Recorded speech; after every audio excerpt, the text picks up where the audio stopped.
Muraho neza bakunzi b'inkuru Nshyashya TV. Nonaha reka mbacire umugani igice cya kabiri, umugani ngubahereze, umugani witwa umukobwa w'amarenga igice cya kabiri.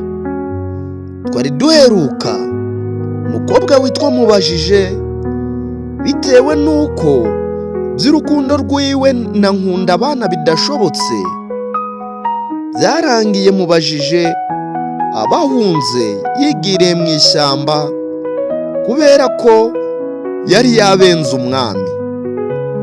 Nanone rero reka mbahereze uyu mugani w'umukobwa w'amarenga igice ni icya kabiri. Ijwi ryaturutse mu marira hashize imyaka 3. Mubajije aburiwe irengero, abantu bamwibazagaho cyane, bamwe bakavuga ko yapfuye, abandi bakavuga ko yabaye umumarayika wo mu misozi. Ariko Nkundabana we yakundaga ntiyigeze yemera ko yapfuye. Buri munsi yajyaga ku musozi aho Mubajije yanyuze bwa nyuma, akicara ku gitare cyari gifite ibimenyetso bimeze nk'inyuguti. Aho hantu habaga huzuye amazi atemba nk'amarira, kandi amajwi y'umuyaga yavugaga nk'amagambo y'umukobwa. Umunsi umwe Nkundabana yicaye aravuga mu ijwi ririmo intimba ati, Mubajije, niba koko uriho, ndagusaba, niba amagambo yanjye yarakubabaje, nyereka byibuze n'ijwi rimwe ryumve gusa.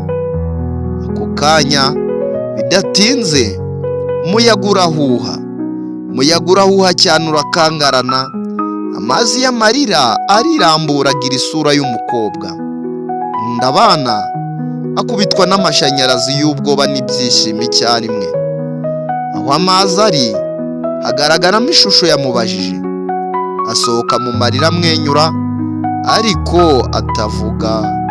Aramureba, amwereka urutoki rwe mu kanwa, arangije yandika mu kirere ati, andika akoresheje n'urutoki rwe rutamuritse mu mucyo w'amazi ati, urukundo nyakuri ntirupfa, urukundo nyakuri ntirupfa, ahubwo rugaruka mu buryo Imana yihitiyemo.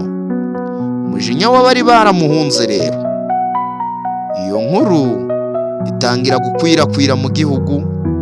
Umwami wigeze kumushaka yumvise ko Mubajije yagarutse, ahita yohereza abasirikari ngo bajye kumufata. Arangije avuga amagambo ati, nta wundi uzongera gukunda uwo twanze, nta n'umwe ugomba gukunda umukobwa wigeze yanga umwami. Nimuhite mumufata, kuko urukundo rwe ni ikimenyetso cy'ubuhakanyi. Ariko igihe abasirikari bageze aho amazi y'amarira yatembaga, aho Mubajije yari ahagaze, amazi atangira kuzamuka, yongera kuba urukuta rw'amayobera. Abo basirikari barahunga, bamwe bagwa mu mazi ntibongera kuboneka ukundi. Ubutangaza bw'urukundo rero, Mubajije aragenda asanga Nkundabana, amufata ukuboko. Nkundabana ahita yumva ubushyuhe bukomeye, umutima we ubohotse cyane. Mubajije aramureba, aramwenyura, maze bwa mbere mu buzima bwe avuga ijambo rimwe gusa. Ijwi rye ryari rikomeye, ryiza cyane nk'iry'umumarayika. Arangije aravuga ati, ndagukunda, ndagukunda Nkundabana, ndagukunda. Aho yahagaze hose hahita haba urumuri rukomeye, amazi y'amarira ahinduka inzuzi zisukuye zitembera mu gihugu cyose. Abantu bose batangira guseka no gusangira amahoro.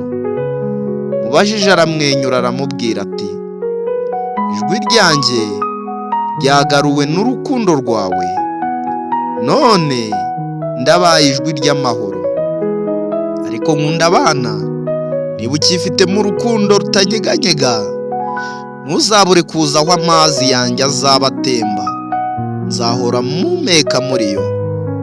Amaze kuvuga ayo magambo, ubajije ahinduka urumuri, yinjira mu mazi. Ndabana asigara ahagaze mu rumuri, ararira, ariko arirana n'umunezero umwuzuye. Iherezo rinejeje ariko riteye amatsiko rero. Kuva uwo munsi, amazi y'amarira yahindutse inzuzi 3 ziremye igihugu gishya cyitwa Gataga. Aho amazi atemba asa n'umukobwa usa neza. Namubajije, abaturage baho bavuga ko iyo umuntu azanye umutima w'ukuri kuri ayo mazi, yumva ijwi ry'umukobwa rigira riti, urukundo nyakuri ntirupfa, urukundo nyakuri ntirupfa, rubera amazi abaho iteka. Ndabana we yaje kuba umusaza w'umuhanga wigishaga urubyiruko ko amagambo atavuga byose, ko hari amarenga y'umutima yumvwa n'abatuye isi yose. Ariko kugeza na n'ubu, igicuku cya nijoro arabavuga ko iyo ugiye ku nzuzi za Gataga wumva amagambo akura mu mazi, amagambo atumvikana neza, ngaho umubajije arimo kongera kuvuga amagambo y'urukundo atarangira. Iyi nkuru irakwigisha iki rero? Iyi nkuru iratwigisha ko urukundo nyakuri rurenze imipaka y'aho ijwi rigarukira.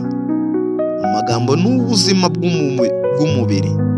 Abakunda by'ukuri barazimira, ariko urukundo nyarwo rusigasira ibyagezweho kandi birusigara mu isi. Wanga urukundo rw'ukuri aba ahombye amahoro ye ubwe. Amarira y'urukundo rimwe na rimwe aba imvura y'ubuzima. So wakunze iyi nkuru?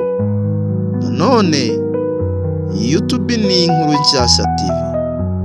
Uyu mugani urangira unejeje kuko mubajije n'urukundo rwe byabaye isoko y'amahoro, ariko uteye amatsiko cyane kuko kugeza na n'ubu nta muntu uzi neza niba mubajije yarabaye umutima w'amazi cyangwa umutima w'abantu bose bakunda by'ukuri. Ndabakunda cyane cyane. Yabagezagaho uyu mugani ni Fabien. Amaze gukanda subscribe kuri YouTube channel yacu, ntabwo wari wayikora. Izera neza ko ugiye kuyikora, kandi nawe wayikoze Imana iguha umugisha. Nawe ugiye kuyikora, Imana iguha umugisha. Ciao.